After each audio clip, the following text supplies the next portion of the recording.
ஆமேன். என்ன தெய்வ பிள்ளைகளே, இன்றைக்கும் இயேசு வாழ்றார் ஊழியத்தின் வீட்டில் வருகிற தீர்க்கதரிசன சத்தத்தை கேட்பதற்காக வந்திருப்பீங்கன்னு நினைக்கிறேன். ஆமேன். நேற்றைக்கு கேட்ட அந்த கர்த்தருக்கு பயப்படுதல் மனுஷன் எவ்விதமான ஆசீர்வாத நன்மையை பெறுவார் என்று தொடர்ச்சியாக நாம் கேட்ட வசன வார்த்தைகளை ஆவியான உங்களுக்கு வெளிப்படுத்தி கொண்டு சத்தியங்களை வெளிப்படுத்தி கொடுக்கிறார். எனக்கு இருக்கிற பிள்ளைகளை ஏற்றையும் நான் உங்களுக்கு சொன்னது போல ஆசீர்வாத நன்மையை தேடி எங்கேயும் போக வேண்டாம். வீடு தேடி ஆசீர்வாதமும் நன்மையும் எல்லா வித வசனங்களும் எல்லாம் வருகிறது. அதுக்காக நான் சொல்றேன், நீங்கள் தேட்டருக்கும் போக வேணாம், ஆசீர்வாதத்தை தேடி பீச்சுக்கும் போக வேணாம், சந்தைக்கும் போக வேணாம், வேறு எங்கேயும் போக வேணாம். இயேசுவை தேடி சபைகளுக்கு போங்க, ஆலயங்களுக்கு போங்க. ஆமென். ஆசீர்வாதத்தை தேடி சபைகளுக்கு போங்க, ஆலயங்களுக்கு போங்க. அங்கே கர்த்தருக்கு பயப்படுகிறது என்று கற்றுக் கொடுக்கப்படும். அதை கற்றுக்கொள்ளுங்க. ஆசீர்வாதம் பின்னால் வரும்னா வசனம் சொல்லுது. என்ன பார்க்குறீங்க? ஆசீர்வாதத்தை தேடி நீங்கள் பீச்சுக்கு போகக்கூடாது, பார்க்குக்கு போகக்கூடாது, உலகத்துக்குள்ளே போகக்கூடாது. அங்கே ஆசீர்வாதம் கிடையாது.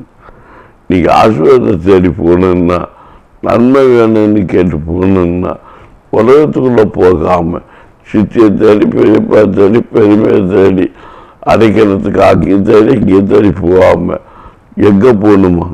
சாதித்துக்கு போங்க. கர்த்தருக்கு பயப்படுதல் இல்லை என்று அது போதிக்கக்கூடிய இடம். அங்கே போகணும். அங்கே போனாதான் ஆசீர்வாதம் கிடைக்கும் அப்படின்னு நான் சொல்லலை. சங்கீதம், நீதிமொழிகள், வேதவசனங்கள், இயேசு ஆமென் சொல்லியிருக்கிறதா உங்களுக்கு போதிக்கிறேன். ஆமாம், போதிக்கிற போதகத்தில் நாங்கள் குறைவுள்ளவர்களாக இருப்போம். கேட்கிற வசனத்தில் சொல்லித்தரக்கூடிய சத்தியத்தான் குறைவுள்ளாக இருக்கிறோம். ஆனால் ஆலயத்தில் குறையில்லாத கர்த்தரை கிருபையை வெளிப்படுத்தி கொண்டு இருக்கிற ஒரு வல்லமை உண்டு. அதுதான் சபை ஆலயம். அதுதான் சங்கீதம் 103:17 சொல்லப்பட்டிருக்கிறது. கர்த்தருடைய கிருபையோ அவர்கள் பயந்தவர்கள் மேலும், அவருடைய நீதி அவர் பிள்ளைகள் மேலும் அநாதியாய் என்றைக்கும் உள்ளது. பார்த்தீங்களா? அநாதியாய் என்றைக்கும் உள்ளது சொல்லப்பட்டிருக்கு.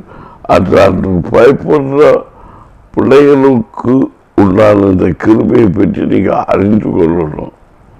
இன்னைக்கு பயம் கிடையாது. துன்மையாருக்கு பயம் இல்லை தெரியுமா?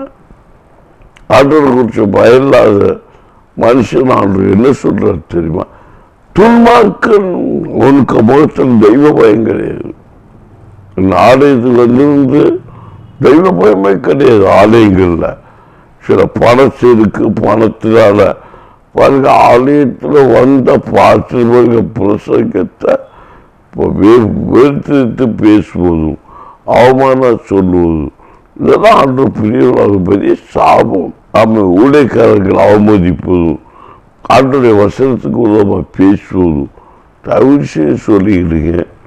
ஒரு ஊழியக்காரனை குறைப்படுத்தி பேசலாம், குற்றப்படுத்தி பேசலாம். ஆமேன். நம்ம தலைமுறைக்கும் உள்ள ஆசீர்வாதத்தை நீங்கள் குற்றப்படுத்தக்கூடாது. அதாவது இந்த கர்த்தருடைய கிருபையை அவருக்கு பயந்தவர்கள். அப்போ நம்ம உலகத்துக்குள்ள ஒரு ஊழியக்காரனை நம்ம குற்றப்படுத்துகிற தப்பு கிடையாது. வசனத்தை மட்டும் குற்றப்படுத்தி நிற்காதீங்க, அது சாபம்.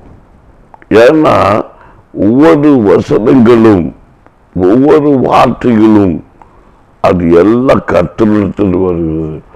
அதை கேட்கும்போது அதை குற்றப்படுத்துவோமானால் அது நம்மை சாபம் வந்து வேறும். அதோடு வேறு வசனத்தை தவறுக்கு சாதகமாக எடுத்துக்கொண்டு அதை பேசுவோமானால் அது நமக்கு பாதகமாக முடியும். ஆமாம், அது நம்ம பேச நம்மை நியாயம் தீர்க்கிறார் மாறும். அதுதான் நான் சொன்னார், வேறு வசனத்தை வைத்து தேவ நீதியை வைத்து குற்றவாளி என்று நம்மை நீக்காதபடிக்கு பிறரை குற்றப்படுத்தி கொண்டு இருப்போமானார். ஆமீன். அதை குற்றப்படுத்தாதிருப்பீராக என்று இயேசு கிறிஸ்துவ போய்த்திருக்கிறார். காரணம் என்ன தெரியுமா? அதில் உள்ள வார்த்தைகளை சுட்டி காட்டி சில குற்றத்தை நிவர்த்தி செய்ய மனுஷர்கள் நினைக்கிறாங்க. அதோட குறைகளை காட்டி அதோட நிறைவுகளை காட்டி சில மனுஷர்களை பிசாசு தள்ளி போட பார்க்கிறான். அது இயேசு கிறிஸ்து அப்படி தள்ளி போட பார்த்தான். ஆனால் அவர் ஜெயிச்சாரு. 3 வார்த்தையில அவரை சோதிச்சான். அவன் பிசாசு எப்படி சோதிச்சான்? அவர் தனியா இருந்தார், பசியா இருந்தார். அவர் யாருக்கும் உலகத்தை எந்த நன்மை இல்லைன்னு வேலைப்பட்டு கொண்டிருக்கும் போது இதை அறிந்து கொண்ட பிசாசு அவரை அவர் கையில் எடுத்தவனாக அவர்கிட்ட பேச தொடங்கினான்.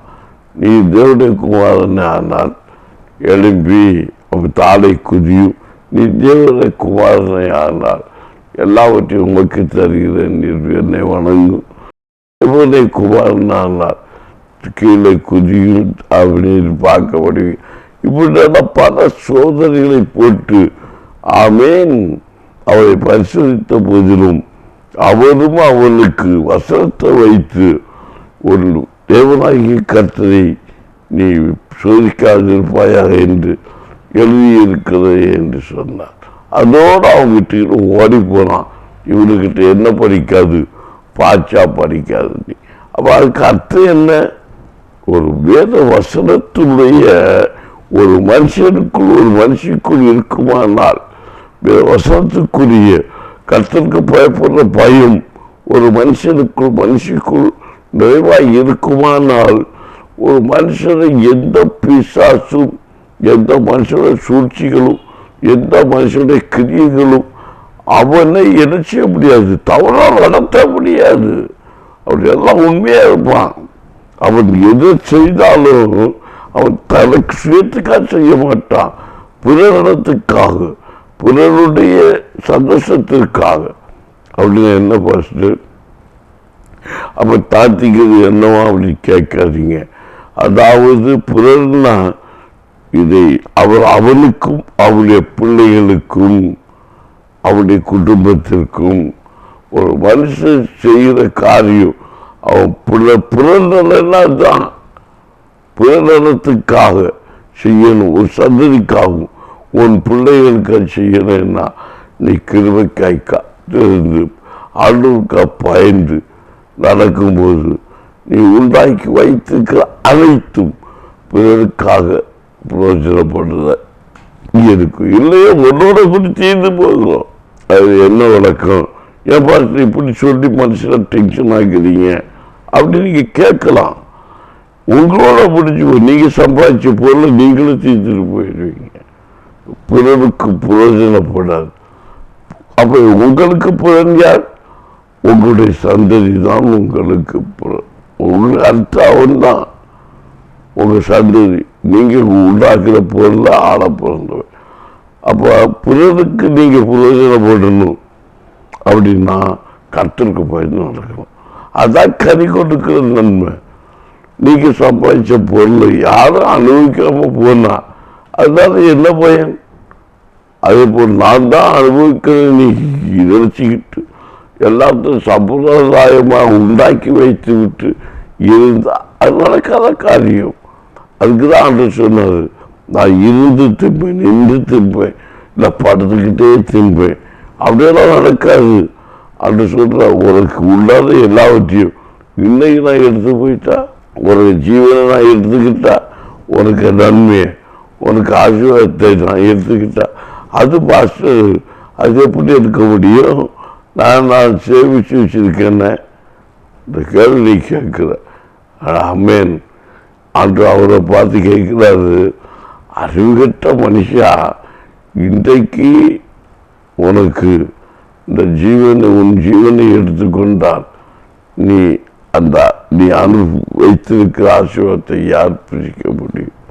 உன் உயிர் ஒன்றை விட்டு போனா எது யாரு சாப்பிட முடியும்? அது எப்படி போகும் அப்படின்னு நீங்க கேட்கலாம். 2 அர்த்தம் இருக்கு. ஒன்று. நீங்கள் இப்போ நிறைய அரிசி பண்ட எல்லாம் வச்சிருக்கிறீங்க. திடீர்னு ஒரு பலவீனம் வந்துருச்சு, நீங்கள் அதை புசிக்க முடியுமா? முடியாத சூழ்நிலை. அதுதான் நீ அங்கே உண்டாக்கி வச்ச பொருள் உனக்கு என்ன பிரயோஜனம்?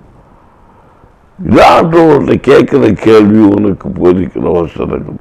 இதுதான் சத்தியம். ஆமீன்.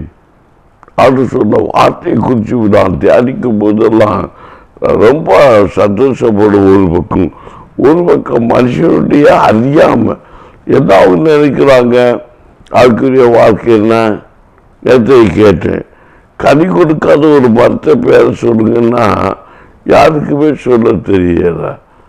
ஆமீன், ஆமீன், ஹல்லேலூயா. கனி கொடுக்காத ஒரு மரம் உண்டுன்னா அது யாரு? மனுஷன்தான். ஆமீன். கலப்படம் இல்லாத ஒரு பூமியில் ஒரு பொருளுக்கு பேர சொல்லுங்கன்னா யாருக்கு சொல்ல தெரியல. கலப்படம் இல்லாத ஒரு பொருள் எது அப்படின்னு கேட்டா யாருக்குமே பார்த்து சொல்ல முடியல. கலப்படம் இல்லாத ஒரு பொருள் உண்டுன்னா அது யாரு? நீ நான் தான். இல்லை உயிரில் உண்டுன்னா அது நீ நான் தான். அதான் பூமியில் ஒரு பொருள் உண்டுன்னா அது மனுஷன்தான். கலப்படம் இல்லாத மனுஷன்.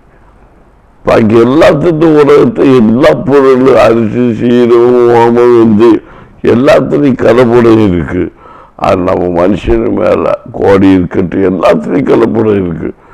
ஆனால் கர்த்தர் கை கொண்டு படைத்த மனுஷனே கலப்படம் இல்லாதவன்.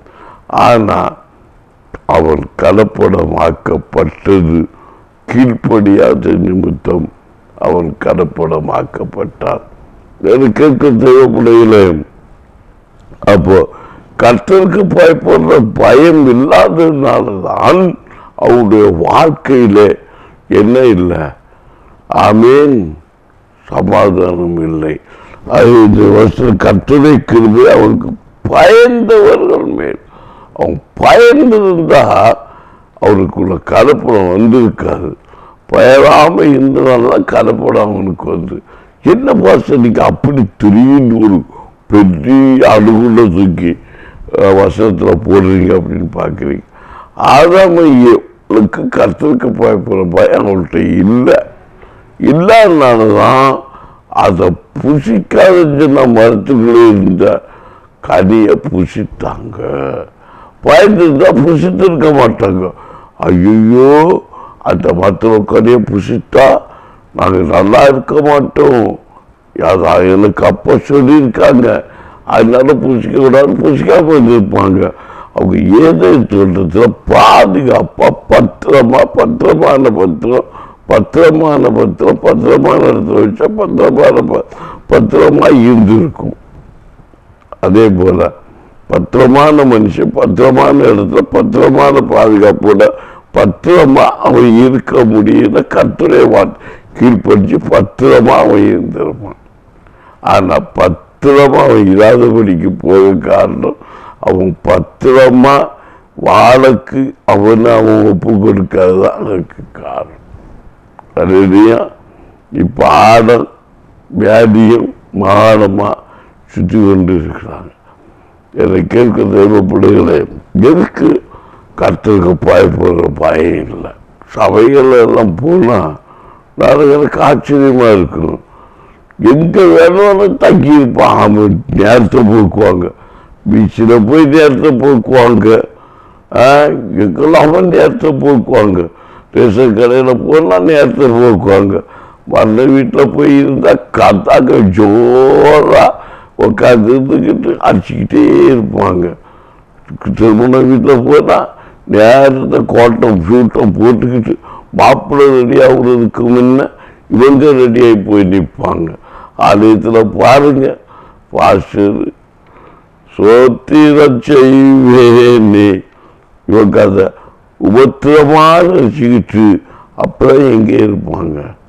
இங்கே இருப்பாங்க, வீட்டில் கிளம்ப பார்ப்பாங்க. ஆனால் கல்யாண வீட்டில் போய் பார்த்து பாருங்க, அங்கே கொட்டடியாக சத்தம் நின்றுச்சுன்னா அப்படி என்ன செய்வாங்க? ஒட்டனை எடுத்துக்கிட்டு ஓடிடுவாங்க. நீ கிளம்புறாங்க போல இருக்கு, கொட்டடிச்சு நிப்பாட்டியாச்சுன்னு ஓடிடுவாங்க. இங்கே என்னன்னா மணி அடிச்சாச்சுன்னா கூட்டம் ஆரம்பிக்கிறது தெரிய வந்தாலும் அதுக்கப்புறம் தான் குடிச்சவே போவாங்க. பாருங்க மனுஷனுடைய சூழ்நிலை எப்படி. நீங்க உண்மையா இல்லையா? எங்கேயோ போய் காத்திருப்பாங்க. பார்த்த புருஷன் பண்ண 1/4 மணிக்கு பிரிஞ்சிச்சுன்னா ஒருத்தரை எல்லாரும் சேர்ந்து தூக்குவாங்க. இதெல்லாம் கர்த்தருக்கு பயப்படுற மனுஷன் இவ்விதமாய் செய்வார். ஏன்னா வசத அறிவு கிடையாது. ஏன்னா தொடங்கிறது மணி அடிச்சு தொடங்கிறது நீங்க, முடிக்கிறது கர்த்தர். நீ தொடங்க முடிக்கிறது கர்த்தர். முடிக்கிற நேரம் மட்டும் கர்த்தருடையது. தொடங்குற நேரம் நான் முடியுது. தொடங்குவதற்கு தான் புறப்படுறது தான் நம்ம இஷ்டத்துக்கு புறப்பட முடியும். ஆனா முடிக்கிறது கர்த்தருடைய நேரம் தான். இன்னும் ஒரு வருஷத்தை விட்டு கேட்டு போயிருங்க. எப்ப 5 மணிக்கு ஆமீன் தோராயமா இந்த பஸ்ஸு இங்கிருந்து கிளம்பி காலையில் 6 மணிக்கெல்லாம் லேண்டி டைம்ல போட்டுறாங்கன்னு வைக்கணும். ஆனா அவங்கள கேட்டு பாருங்க, சிலரெல்லாம் ஆச்சரியப்படுவாங்க. டிரைவர் மாதிரி நாம் சென்னைக்கு போகும்போது அவங்கள்ட்ட சில நாட்டையே வாங்கி கட்டி இருக்கிறேன். என்ன சார் நீங்க வேற எல்லாம் அவங்க ஆட்டோமேட்டிக் சொல்ல மாட்டாங்க. இருந்தால் நீங்க கேட்கலாமா சார் அப்படின்னு சொல்லுவாங்க. ஒன்றை பத்திராய்க்கிறேன் முன்னாடிதான் திட்டுவாங்க. நம்ம ஒரு புரோகிராம் நம்மளாம் ஆயிரத்தி லிஸ்ட்டு போட்டுட்டு போவோம். பஸ்லையாக உட்கார்ந்து இருக்கிறோம். அவங்கள்ட்ட கேட்டா மீன் ஒருவேளை அங்கே போகிற வழியில் இன்னும் சம்பவிக்கலாம். அந்த விசுவாசத்தோட ஒரு டைமை கீப் பண்ணி வச்சிருக்கிறாங்க பாருங்களா. அதுதான் முக்கியம். ஆனால் தொடங்குறது கர்த்தர், முடிக்கிறது கர்த்தர் உண்மைதான். ஆனால் மனுஷன்தான் படிய ஆயத்தப்படுத்தலாம். அவன் முடிக்கிறது கர்த்தர். அங்கே போய் சேர்றது வழியில் இன்னும் சம்பவிக்கலாம். அதுக்கு தான் நான் அப்படி உங்களுக்கு சொல்லி கொடுத்தேன். அப்போ பிரயாணம் பண்ணக்கூடிய நம்முடைய இஷ்டத்தின்படி நம்ம எப்போ வேணுமோ டைம் கீப் பண்ணி நம்ம ஒரு அரேஞ்ச்மெண்ட் பண்ணி பேசி முடிவு பண்ணி நம்ம கிளம்பலாம். 3 மணிக்கு நாங்கள் புறப்படலாம். சேர்றது கர்த்தருடையது. வழியில் இன்னும் சம்பவிக்கலாம். எல்லா வீட்டிலையும் பாதுகாப்பாய் கர்த்தருக்கு பயப்படுற மனுஷனை கொண்டு சேர்ப்பது கர்த்தருடைய கருத்தில் இருக்கிறது. அதான் சொன்னார், நீ தொடங்கினால் முடிப்பேன், கொண்டு சேர்ப்பேன். நீ புறப்பட்டு நான் கொண்டு சேர்க்கிறேன். அக்கோ பார்த்து சொன்னா, நீ போ. அவன் நீ போ, நீ யாத்திரைக்கு போ, புறப்படு. உன்னை பற்றி கவலைப்படாத. கைக்கு தண்ணியாகிடும் பையாகிடும் கொண்டு நீ போ. உன்னை கொண்டு சேர்க்கிறது நான். வெறுக்கைய போன யாக்கோபு பரிவாரங்களோட வருகிறான். அதெல்லாம் என்னென்ன போட்டு பாடுவார்கள் வாங்குவான். என்ன 2 பரிவாரங்கள். ஆமீன். அவங்களுக்கு சத்தியங்களும் வழக்கங்களும் வார்த்தைகளும் தெரியாம இன்றைக்கு தெய்வ மனுஷர்களை கலங்கி போய் நிற்கிறாங்க. மனுஷன் கலங்குவது சரி, ஆனால் நான் உங்களுக்கு சொல்லுகிறேன், உங்க இறுதியை கலங்காமல் இருக்க கடவுது. கலக்கம் பூமியில உண்டு, ஆனால் மனுஷனிடத்தில் அந்த கலக்கம் வராதபடிக்கு ஒவ்வொரு மனுஷனை பார்த்து கொள்ளணும். அப்ப கர்த்தருக்கு பயப்படுற மனுஷன். அப்ப நம்ம போகிற இடத்தை பார்க்கணும், போய் சேரணும். அது டைம் நேரமும் போகலாம், லேட்டாகவும் போகலாம். அப்ப அந்த இடத்துல ஒரு சபையில ஒரு ஆராதனை ஆலயம் ஒரு ஆராதனை முடிகிறதுக்கு கம்மியான நேரமா பிந்தியானாலும் பொறுமையோடு தாழ்மையில் கர்த்தருக்கு பயந்து நடக்கிற மனுஷன் மிதமான சந்ததிகள் ஆசீர்வாதமாக இருக்குன்னா உங்களுக்கு இந்த வசனம் பண்ணும் நான் உங்களுக்கு போதித்து தருகிறேன். ஆமேன். கர்த்தருக்கு பயப்படுகிறவனுக்கு நம்பிக்கை உண்டு. நம்பிக்கைங்கிற விசுவாசம். பார்த்தீங்கன்னா கர்த்தருக்கு பயப்படுற மனுஷன் நாளை காலம் நம்ம போய் சேர்ந்துருவோம். நம்பிக்கை தான் ஒரு மனுஷன் எல்லாவற்றையும் பெற்றுக்கொள்ளுகிறான். நம்பிக்கை இல்லாமல் பெற்றுக்கொள்றது எல்லாம் பாவமா இருக்கு. எப்படி இவ்வளோ வாழ முடியும்? பாவம். என் மனைவியோட நான் எப்படி வாழ போறேன்? அதை வாடுவேன். இந்த கடவுளோட எப்படி வாழ போறேன்? வாடுவேன். இந்த வேலையை எப்படி செய்வேன். நம்பிக்கை, விசுவாசம். அதான் வசனம் சொல்லுது, விசுவாசம் இல்லாமல் பெற்றுக்கொள்ளுகிற எல்லாமே சாலமோன். படிக்கல வசனம் படிக்கிறதுனால வாழ்க்கையில கர்த்தருக்கு பயப்படுற பயம் கிடையாது. எல்லாம் நம்பிக்கை. ஆமென். நம்ம ஆண்டவருக்குள்ள நம்ம கற்றுக்கொள்ளணும். கர்த்தருடைய கிருபை அவருக்கு பயந்து வேணும். அவருடைய நீதி அவருடைய பிள்ளைகள் மேலும் ஆமென் அனாதியாக என்றைக்கும் உள்ளது என்று கர்த்தர் ஆகிய ஆண்டவர் நமக்கு சொல்லிக் கொடுத்து அதை மாற்றியும்படி கர்த்தர் நம்மை ஆசீர்வதிப்பார். ஆமென். நம்ம இன்னைக்கு கலங்கு ஒவ்வொரு வசனத்தையும் தவறெல்லாம் புரிஞ்சுக்கிட்டு என்னென்னமோ பயந்து நடுங்கிக்கிட்டு ஆண்டவருக்கு கண்ணு இருக்கா, பண்டு இருக்கா, மூக்கு இருக்கா, அது இருக்கா, இது இருக்கா, உனக்கு என்னெல்லாம் இருக்கோ அவருக்கு எல்லாமே இருக்கு. உனக்கு இருந்தா நீ நல்லா இருக்கிற, அவரும் உனக்கு நல்லா இருக்கிறார். உனக்கு கண்ணு இல்லை, சாரி நமக்கு கண்ணு, நீங்களும் செல்ல தக்குங்க. எனக்கு கண்ணு இல்லாதனால அவருக்கு கண்ணு கெட்டு போச்சு. நமக்கு கண்ணு இருந்தா அவருக்கு கண்ணு இருக்கும். நான் சொல்லலைங்க, வசனம் சொல்லுது.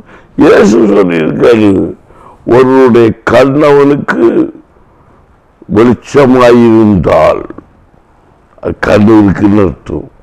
அந்த ஆமீன் அவன் பார்க்கிறதெல்லாம் வெளிச்சமாயிருக்கிறது.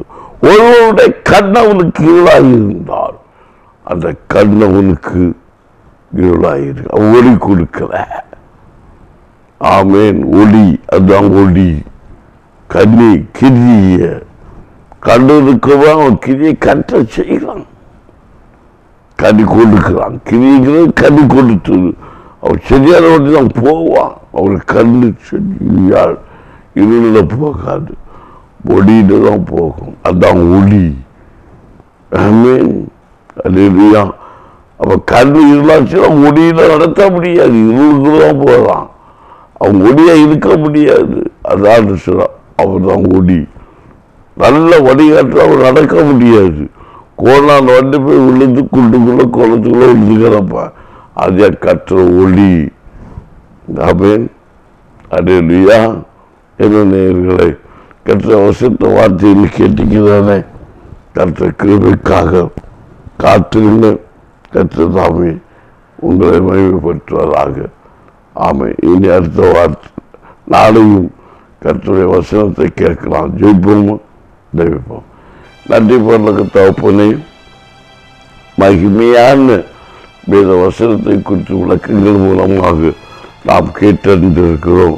இந்த வார்த்தையின்படி வசனத்தின்படி கர்த்தருக்கு பயப்படுதல் இது என்று போதிப்பேன் சொன்ன வார்த்தையின்படி எங்கள் பிள்ளைகளுக்கு ரகசியங்கள் வெளிப்படத்தக்கதாக உமக்கு பாய்ந்து நடந்து உம்முடைய நன்மையை ஆசீர்வாதத்தை பெற்றுக்கொண்டு உலகத்தை ஜெயித்து பிசாசம் ஜெயித்து ஒரு கிருபையை நீர் கொடுப்பீராக என்று ஜெபிக்கிறேன்.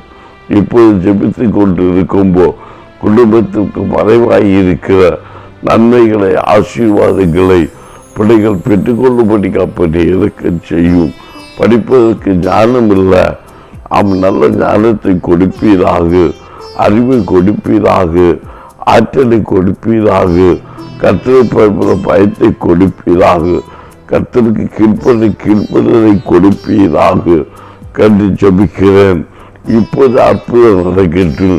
முரட்டாட்டத்தின் சுவாபங்கள், முரட்டாட்டத்தின் கிரியில் உண்டுமலை கிரியைகள் அழிக்கப்படுவதாக, திருமண தடைகள் அழிக்கப்படுவதாக, வியாதியின் கொடுமைகள் அழிக்கப்படுவதாக. இந்த சத்தம் தொலைக்கிற ஒவ்வொரு இல்லங்களிலும் எல்லா மந்திர சூன்ய சக்தியுடைய கிரியைகளும் பாரம்பரிய கிரியைகளும் பாரம்பரிய அந்நிய வல்லமை நுகங்களும் பாரம்பரியமாய் கொடுக்கிற அந்நிய வல்லமை முறைக்கப்பட்டு பாகாலின் பரிவீரர்களில் போடுகிற பணிகளும் கிரியைகளும் இயேசுவின் நாமத்தில் இருக்கிற தோப்புக்குள் வலிக்கிற பணிகள் கிரியைகளை அனைத்து சேலந்து போகத்தக்கதாக கர்த்தர் கிரியை செய்து ஒவ்வொரு ஜனங்களும் சாதிகளும் ரட்சிப்பை கொண்டு ஆசீர்வாதத்தினால் நன்மையால் திருப்தியாகி இயேசுக்கு பயப்படுற பயம், கர்த்தருக்கு வழிபாட்டில் பயப்படுற பயம், இயேசுவை இல்லாமல் ரட்சிப்பு இல்லை என்று அவர்கள் கண்டுகொள்ளத்தக்கதாக அப்போ நீ இறக்க செய்வீராக. குடிவெறியின் ஆவிகள், பிரச்சாரத்தின் ஆவிகள், பேசுத்தனத்தின் ஆவிகள், போராட்ட சக்திகள் எல்லாம் தேவனுக்கு பிரியமில்லாத பிறரை ஏமாற்றுகிற சக்திகள், பிறர்கிட்ட ஜெயெடுக்க வேண்டும் என்று பொய் சொல்லுகிற பொய்யின் கிரியைகள் அடிக்கப்படற்று தான் தப்பித்துக் கொள்வதற்காக பிறரை குற்றப்பட்ட கிரியைகளை உண்டு வேண்டிய ஆவிகள் தான் நீதிமன்றம் காட்டிக் கொள்வதற்காக பிறரை குற்றப்பட்டிருக்கிற கிரியைகள், இப்படிப்பட்ட கிரியைகள் அனைத்து இயேசுவின் நாமத்தை சேர்ந்து போகட்டும். இப்படி பிள்ளைகள் எந்த இடத்திலும் குற்றவாளி ஆக்கப்படாதபடிக்கு பொய் சொல்லுகிற ஆவிகள், கோழி சொல்லுகிற ஆவிகள், குறை சொல்லுகிற ஆவிகள் இயேசுவின் நாமத்தில் கண்டித்து கட்டுகிறேன். இப்படிப்பட்ட கிரியைகள் செய்கிற நிமித்தம் கர்த்தருக்கு பயப்படுகிற பயம் இல்லாதவர்களாக கர்த்தருடைய நன்மையை விட்டு கர்த்தருடைய ஆசீர்வாதத்தை விட்டு போகப்படுகிற அந்த ஆவிகள் இயேசுவின் நாமத்தில் நான் செபிக்கும் போது இயேசு நாமத்தில் ஒவ்வொரு இளங்களை விட்டு வெளியேறட்டும், பிள்ளைகளை விட்டு வெளியேறட்டும், பெரியவர்களை விட்டு வெளியேறட்டும். அறைகளில் கர்த்தருடைய பரிசுத்த வல்லமை இப்போது இறங்குவதாக. இயேசுவின் நாமத்தில் ஜீவனுள்ள தேவனை கொண்டு நான் கற்றுக் கொண்டிருக்கிறேன். என் ஜீவனுக்கு எதுவான தெய்வத்தை கொண்டு இயேசுவின் நாமத்தில் நான் கற்றுக் கொண்டிருக்கிறேன். ஒவ்வொரு இல்லங்களிலும் அகமேன் மாற்றம் உண்டாகட்டும். ஒவ்வொரு சபைகளிலும், சங்கங்களிலும், தேசங்களிலும், ராஜ்யங்களிலும் இது சத்தம் தொலைக்கிற ஒவ்வொரு பகுதியிலும் விடுதலை உண்டாவதாக இயேசுவின் நாமத்தில் கற்றுக் கொடுக்கிறேன். நீரை ஆசீர்வதி கனப்படுத்து உம்முடைய பாதத்தில் கச்சாரங்களை ஒப்பு எடுக்கிறேன். இது நீர் போதிக்கிற வஸ்திரங்களை வார்த்தைகளை நீர் கொடுத்த ஞானத்தின்படி உம்முடைய சத்தத்தை நான் துணிக்க பண்ணி கொண்டிருக்கிறேன். இதை கிரியை செய்வீரா. எங்கள் பிள்ளைகள் ஆறுதல் அடைவார்களாக. உம்முடைய ஆறுதலை கட்டளையிடுவீராக. நீர் ஒவ்வொரு பிள்ளைகளுக்கும் ஆறுதலின் வசனமாகிய அந்த ஞான பாலைவர்களுக்கு கொடுத்து மேற்படுத்துங்கப்பா. எனக்கு எங்களின் தகப்பன் இயேசு இன்றைக்கு இவர்களுக்கு இறக்கம் செய்யும். ஏன் நீதான உயிரோடு வாழ்கிறேன். நீர் எங்களுக்காக மறித்து சதா கால உயிரோடு இருக்கிற சொல்லி இருக்கிற அந்த வேத வசனத்தை நாங்கள் புரிந்து கொண்டவர்களாகி உயிரோடு இருக்கிற கர்த்தர் நீர்க்கிரியை செய்யும். கூட இருந்து வழி நடத்தும். நல்ல பிதாவே, ஆமேன், ஆமேன். என்ற தேவப்படைகளை இன்றைக்கு ஜெபித்திருக்கிறேன். கர்த்தர் தாமே உங்கள் குடும்பங்கள் தரப்பட்ட நன்மைகளை, ஆசீர்வாதங்களை தந்து கர்த்தருக்கு பயப்படுற மனுஷனுடைய குடும்பத்தை ஆசீர்வதிப்பதாக. ஆமென்.